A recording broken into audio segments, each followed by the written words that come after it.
Hey guys, Dr. Justin Marchegiani here. Today we're going to be talking about my hacks to boost and improve your immune function. I'm going to dive into that today. Before we do, please smash the like button and I'd love to see your comments down below. All right, so out of the gate, right, we have our immune system. We have our Th1 and our Th2 based immune responses. Th1 is going to be that natural killer cell. This is going to be like our CD8 cells. These are going to be the special forces going in to kind of attack. It's the first line of defense. And then we have that's our cytotoxic kind of Th1 natural killer cell immune response. Then we have our humoral or antibody based immune response. Think about that as the delayed infantry coming in after the fact. That's going to be your antibodies, your IgG, your IgA is going to be in the mucosa. IgD could be in breast milk. IgM would also be on the acute side. IgG are going to be kind of that longer term immunity that comes later. And you'll see that like after an infection, you'll see that IgG be up maybe for months or even years afterwards, right? This is kind of that natural immunity exposure. And so we have both sides of our immune system. And then we also have other T cell mediated responses that maybe fit onto that Th1 side. So how can we improve that? How can we enhance it to make sure that we have the best immune response possible? So, the first thing is when we're dealing with, let's say, an upper respiratory issue or some kind of an infection coming in, the first line of defense is where does that infection tend to land and then grow and replicate?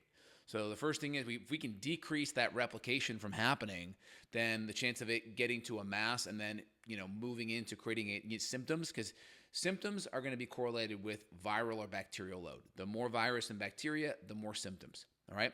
The more we can delay that increase in bacteria or viral load, the more we can give our immune system time to ramp up and go after it, knock it down. So my first thing that I love to recommend is going to be a saline sinus flush, because most of these microbes are going to hang out right here in this cavity. It's moist, it's dark, it can replicate, and you're going to see that with most upper respiratory tract infections. They start here, and they will tend to go deeper into the lungs afterwards. And so you can head off the pass most, I would say, pneumonias or deep lung inflammation if you're on top of that. And so we can use different herbs on a sinus spray up in the nose. We can use different saline solutions, especially with some iodine in there to kind of clean that cavity up. That's number one.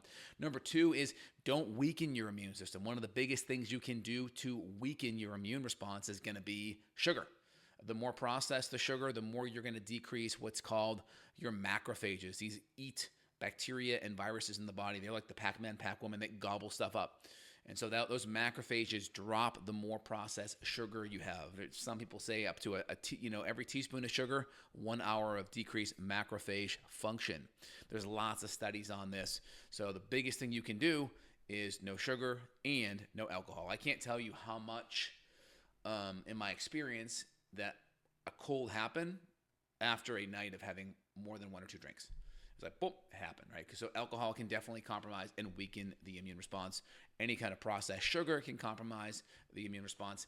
Anytime we have excess cortisol, because excess cortisol mobilizes sugar, right? If we have a lot of cortisol and we're not running, fighting, and fleeing, well, that sugar doesn't get burnt up, right? Because the whole idea of stress response in cortisol was, hey, I mobilize some glucose because I got to run from that tiger, but I'm going to burn that sugar up, but I'm going to be alive the next day, so it's good.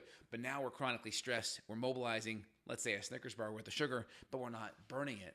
And so what happens to it, right? So it's like we're consuming sugar, so you still have that decrease in your macrophages and your ability to gobble up virus and bacteria.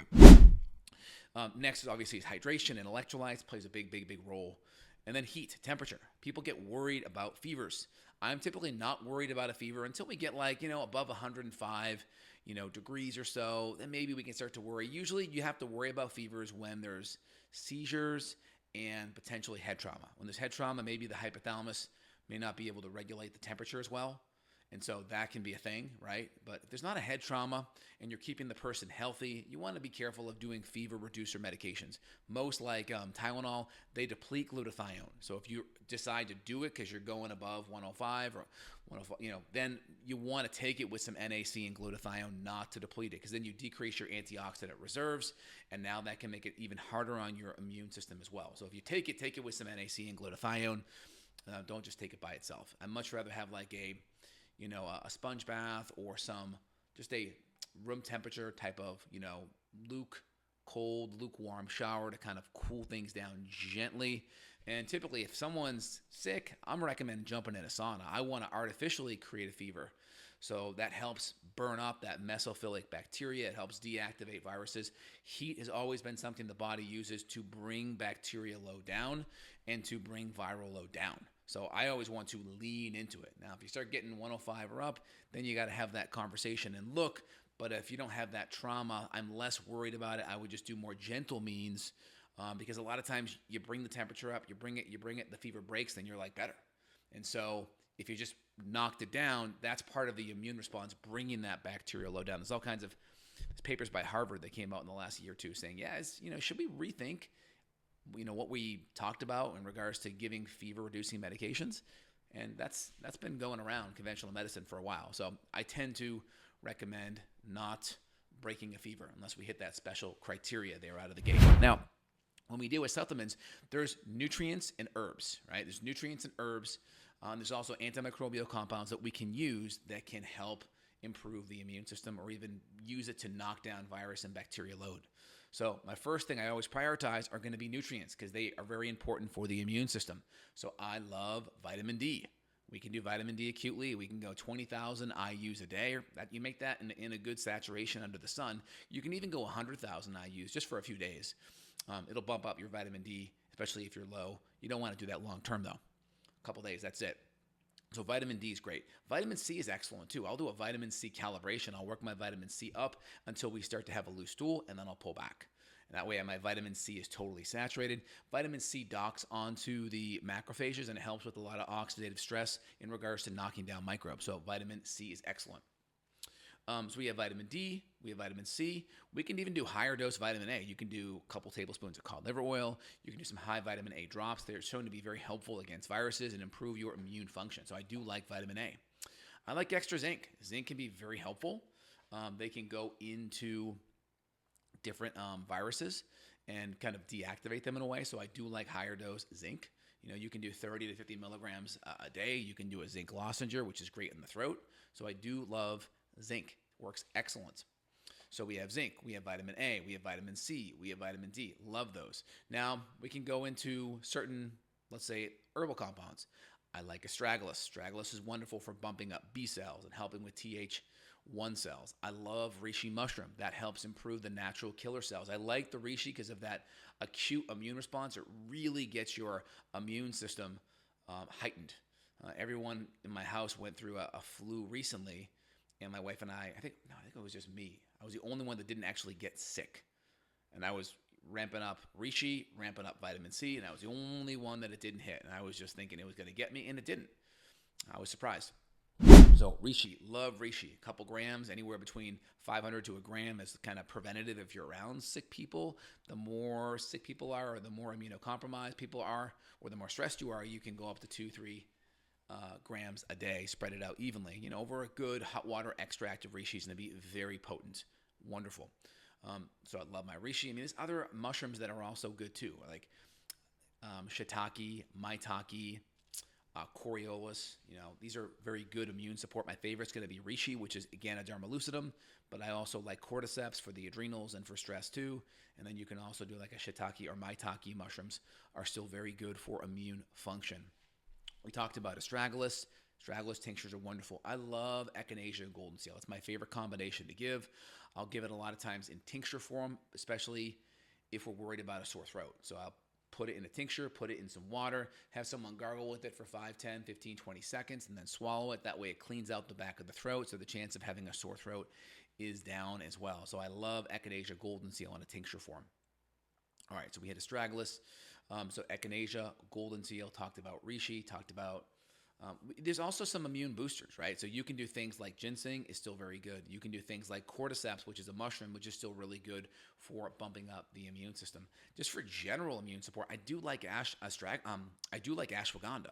I mentioned astragalus, but ashwagandha is great. It's more on the adaptogen adrenal side, but it does help with long-term immune support. So I do like ashwagandha as well. And then NAC. N-acetylcysteine is wonderful. It has natural blood thinning effects. It has some natural antiviral qualities. It's a expectorant, so it really breaks down a lot of mucus. So it has mucolytic expectorant qualities to it. It's known to help with oxidative stress in the lungs, so it can really help decrease chances of pneumonia and infections there. It can decrease the mucus, so if your oxygen levels start to drop, it's going to help bring that oxygen back up because that mucus is going to get thin, and that oxygen transfer between the deoxygenated blood and the oxygenated blood can happen because that mucus is not blocking it. So those are all great things. I love NAC for that reason. And then you can use nebulizers accordingly. I mean, that's a little bit more controversial, but I just try to stick to the internal immune support that you can do out of the gate. Sleep is important. Anytime you start to get sick, aim for 10 to 12 hours of sleep. You know, if you're going to be up next day at 7 or 8, you know, try to go to bed around 7 or 8, definitely 9, because that time going to sleep early allows the immune system to rest. It's going to help bump up growth hormone, help your body repair, and try to get protein in. And then again, if you're having poor digestion or your appetite's gone, go for, you know, the chicken soup, right? Get the amino acids, very easy to digest. Maybe add some collagen. A lot of your antibodies have a protein-based backbone, right, to it. And so having some protein can be important. Part of the reason why you do get nauseous is there is some fasting immune upregulation benefit. So if you do have no appetite, that's fine. Listen to your body on that. Just make sure you are on top of electrolytes, hydration, good clean fluid water, clean water, stay away from the microplastics, be on top of your electrolytes, get some chicken soup, get some collagen or bone broth, do things that are light and easy, but you're still getting some micronutrients in there as well. So I mentioned vitamin A, and we could throw in that same camp andrographis. Andrographis is still very good too. I mentioned all the different medicinal mushrooms. We can even throw silver in there as well. We could even throw monolaurin or lauric acid from coconut. These all have wonderful immune boosting qualities. So a lot of the major mechanisms and how these herbs tend to work is they tend to either improve Th1 and Th2 immune function. And sometimes one does more the other. You know, like reishi will do more Th1, maybe echinacea will do more Th2. And then some will just have an antimicrobial effect, like silver may have antimicrobial effect, or monolauric acid may target that outer viral envelope, right? So some will just actually go after the microbe and knock the microbe down. It's like the sinus flush, right? That's going to knock some of the microbe down. It's also going to help soothe the mucosa. And ginger, I love ginger. Antiviral, immune supporting, antibacterial. You can make it into a tea with some manuka honey so you can soothe your throat if it's getting irritated or sore. Because a lot of times you get this sore throat, sinus issue, and then that can go deeper into the lungs. And for kiddos, sinus issues tend to be what drives the ear infections because that eustachian tube is more parallel and bacteria and microbes can go to the ear very easily. And so knocking down the microbes in the nose, soothing that throat, helping with any of that post-nasal drip can help. So that's why we'll do the flush with the Xlear Rescue Spray before and after, which has some antimicrobial herbs in there to kind of help bring down that inflammation. Oil of oregano is powerful too. There's a lot of things you can do. I recommend have 3 to 5 things in your stack. Definitely prioritize the nutrients first, and then some of the herbs and the immune boosting support second. And then the foundation always should be upon the good diet, the sugar, if you can get all the sugar out, and then make sure the vitamin D is dialed in, calibrate the vitamin C, and if you have access to a sauna or any way you can improve your body temp, that's going to be a great way to get your immune system on track. Again, I work with patients and do these strategies with patients all the time. This is kind of more acute care issues. Most of the patients that I see have more chronic health issues, but when you're chronically sick, you can still get exposed to acute bugs. And so it's good to have strategies that we can do and implement to work on getting someone through it faster. And guys, if you want to dive in deeper, you want support on the functional medicine side, I see patients worldwide. So if you want that, there'll be a link down below where you can reach out to my staff and team. Any questions, let me know. Love to see the comments. Take care, guys. Have a great day. Bye.